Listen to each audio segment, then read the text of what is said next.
and thanks for the invitation in general.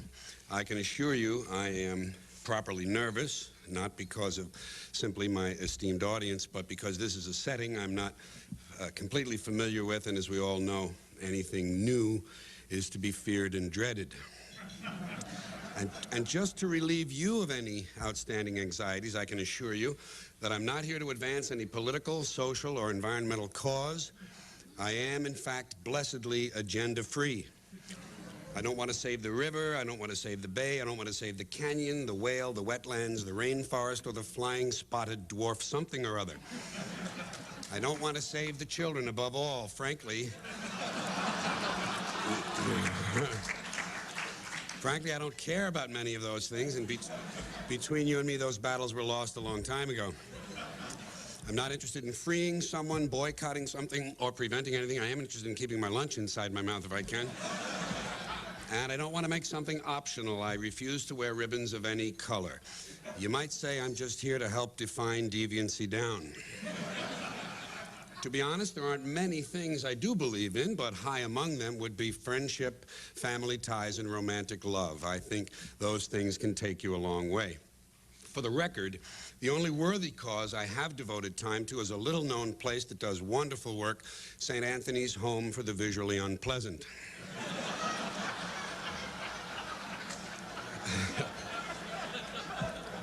It's run by the Little Sisters of the Heinous.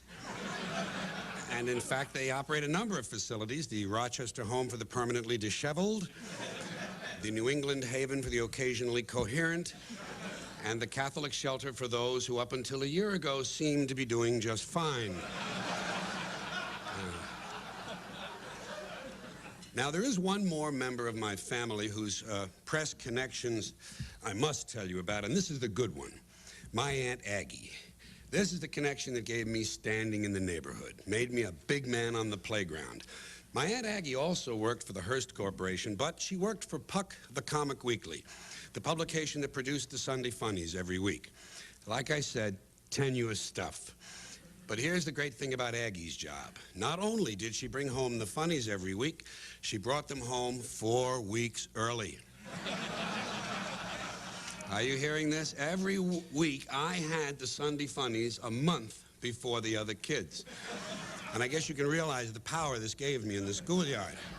To be able to predict weeks ahead of time precisely the way Mandrake the magician would escape from the lost cave, or to describe in advance the details of whatever well-deserved catastrophe was next in store for little orphan Annie.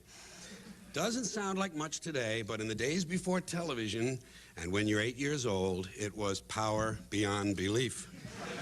Of course, you had to be careful not to overdo the predictions, and you could never, ever tell the other kids about the great job your Aunt Aggie had. Now, having somewhat successfully established my press credentials, and because you and I have at least one thing in common, which is that all of us deal with language all the time, I thought it might be nice today for me to come to you with some of my language complaints. Certainly not to blame them on you, although, of course, you are implicated. And not that you can help it. I mean, the problem is really with the people you cover: the politicians, the celebrities, and the lawyers. And although their level of insincerity is astonishing, it's still kind of fun to hear them talk. In particular, it's fun to listen to Washington talk. Whenever the issue of term limits comes up, I always tell people the only term limits I'm interested in would be to limit some of the terms used by politicians.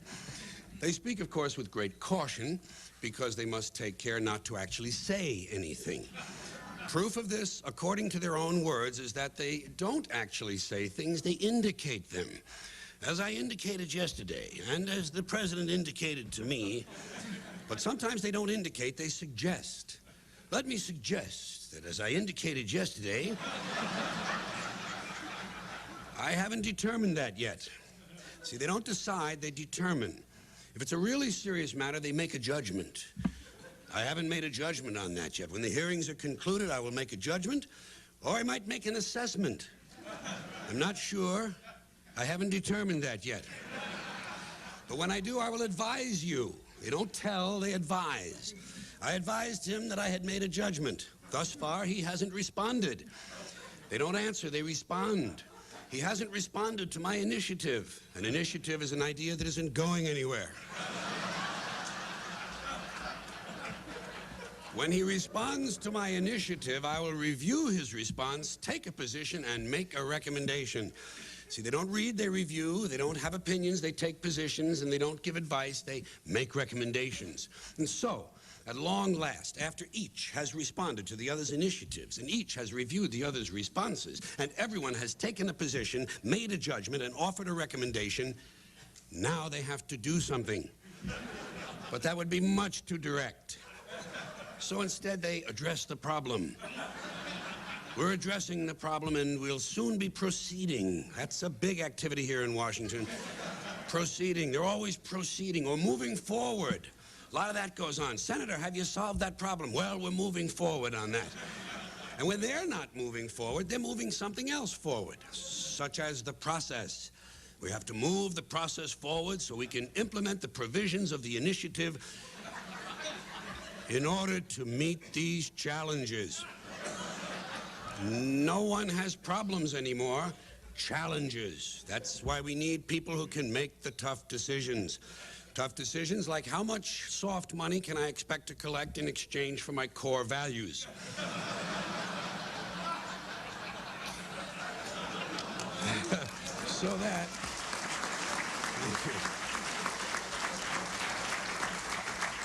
So that I can continue my work in government.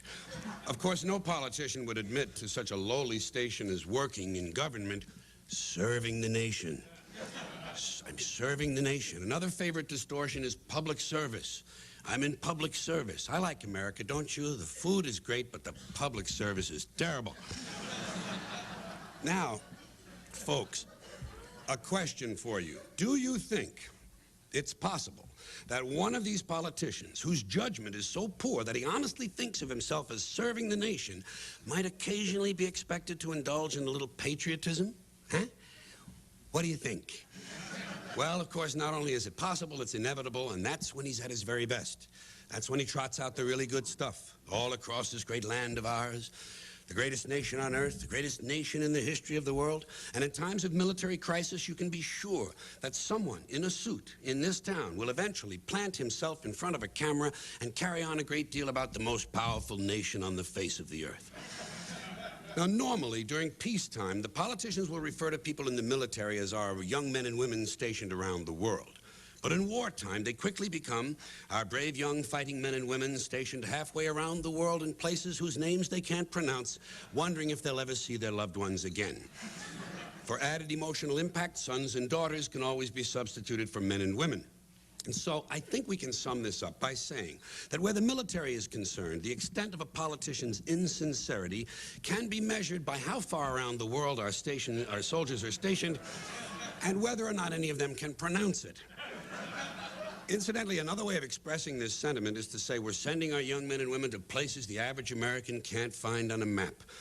I've always thought it was kind of funny and somewhat out of character for a politician to go out of his way to point out the low level of American intelligence when, indeed, his very job depends upon it.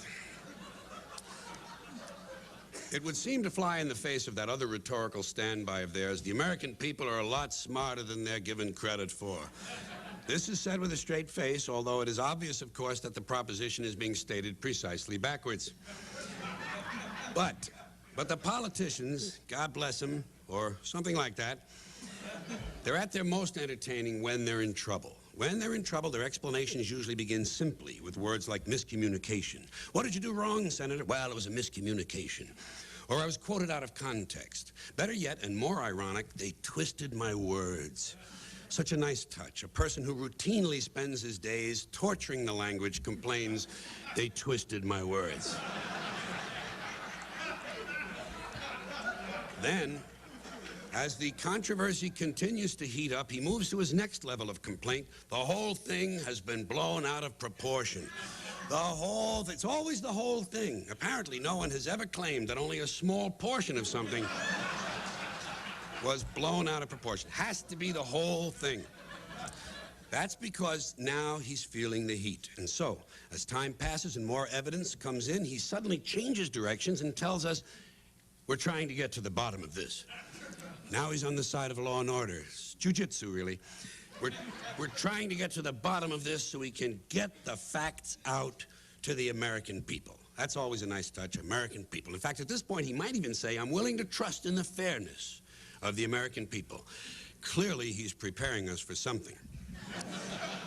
And so, when finally all the facts come out and our subject seems quite guilty, he employs that sublime use of the passive voice, mistakes were made. Mistakes were made, don't look at me, probably someone in my office. Things are moving faster now. Mistakes were made is rapidly overtaken by there is no evidence. No one has proven anything. Eventually, I will be exonerated. I have faith in the American judicial system and that certain sign that things are closing in. Whatever happened to innocent until proven guilty? Whatever happened? Well, yeah. Well, he's about to find out. And we know this must be true because the next thing we hear from him is, I just want to put this thing behind me and get on with my life. I just want to put this behind me. That's an expression we hear a lot these days in all walks of life. From people in all walks of life. Usually the person in question has committed some unspeakable act. Yes, it's true, I strangled my wife, shot the triplets, set fire to the house, and sold my young son to an old man on the train.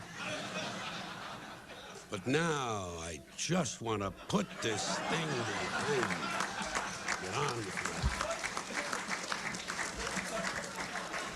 it. That's the problem in this country. Too many people getting on with their lives. I think what we really need more of is ritual suicide. You know? Never mind the press conferences. Get the big knife out of the drawer. Personally, what I want to do is to I want to put this thing behind me and get on with my life, thing behind me and get on with my life. I'll repeat that for you. Personally, I want to put this thing behind me and get on with my life, thing behind me and get on with my life. And just to round out this section, let's hope there's a special place in hell reserved for those who have recently decided to take responsibility for their actions. That's the big thing now, taking responsibility for your actions, like it's a recent discovery, you know.